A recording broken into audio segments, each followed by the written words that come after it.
네, 룸카페 들어보셨죠? 밀폐된 공간에 침구류나 TV 등을 설치해놓고 편법으로 운영하는 시설들을 말하는데요. 의정부시가 최근 단속에 나서서 이목이 집중됐습니다. 네, 의정부시 교육청소년과 남진우 주무관이 전화 연결돼 있습니다. 자, 주무관님, 먼저 의정부시가 최근에 의정부 경찰서와 함께 행복로 일대 룸카페 점검에 나섰다고 들었습니다. 광경 합동 단속에 나선 특별한 이유가 있을까요?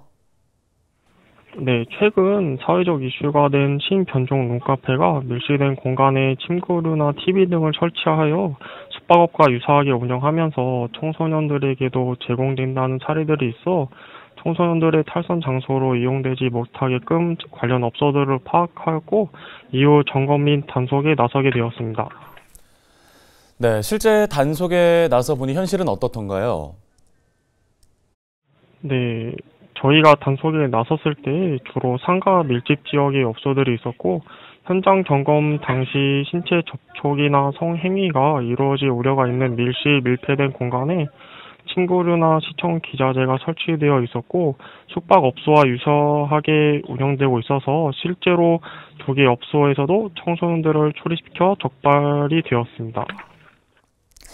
네, 시 공무원들과 경찰 단속에 당시 룸카페를 이용하던 청소년들 매우 놀랐을 것 같습니다. 이게 발견된 청소년들에게 좀 책임을 묻게 되는 상황도 있을까요? 청소년들이 경찰들과 같이 오니까 먼저 많이 놀라했고요. 근데 경찰분들이 청소년들에게는 잘못이 없다고 해서 청소년을 좀 안심시키면서 청소년들은 진술서만 쓰게 해서 보내게 했습니다.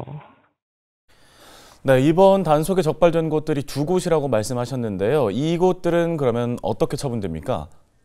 일단 청소년 출입 고용금지 표시 미부착 업소는 1차적으로 시정 명령을 내렸고요. 그 이후에도 개선되지 않을 시 과태료가 부과되며 청소년 출입 금지 위반 업소는 경찰서에 수사 의뢰를 요청하여 2년 이하의 징역 또는 2천만 원 이하의 벌금에 처할 수 있고 이후에 300만 원의 과징금도 내려지겠습니다.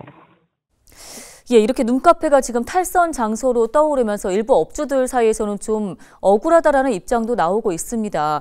이게 그냥 일반적 룸카페라면 문제가 없다는 건데 이들에 대한 주장에 대해서는 어떤 의견이십니까? 일반적인 룸카페라고 하면 문제가 없겠지만 비디오방이나 멀티방 등 숙박업소와 유사하게 운영을 하면서 청소년들을 이용하게 하면 문제가 생깁니다. 그래서 여성가족부에서도 2013년도에 청소년 출입 고용금지 업소 결정 고시를 내놓았던 상태였고요. 논란이 되고 있는 불법 룸카페는 저희 시에서는 1차적으로 계도도 먼저 진행하였고 이후 여성가족부에서 지자체와 경찰로 하여금 합동 단속을 요청해서 2차 점검 때는 업소들을 단속하게 되었습니다.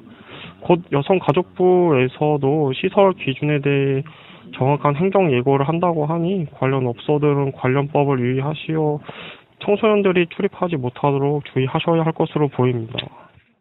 네, 알겠습니다. 오늘 말씀은 여기까지 듣겠습니다. 의정부시 교육청소년과 남진우 주무관이었습니다.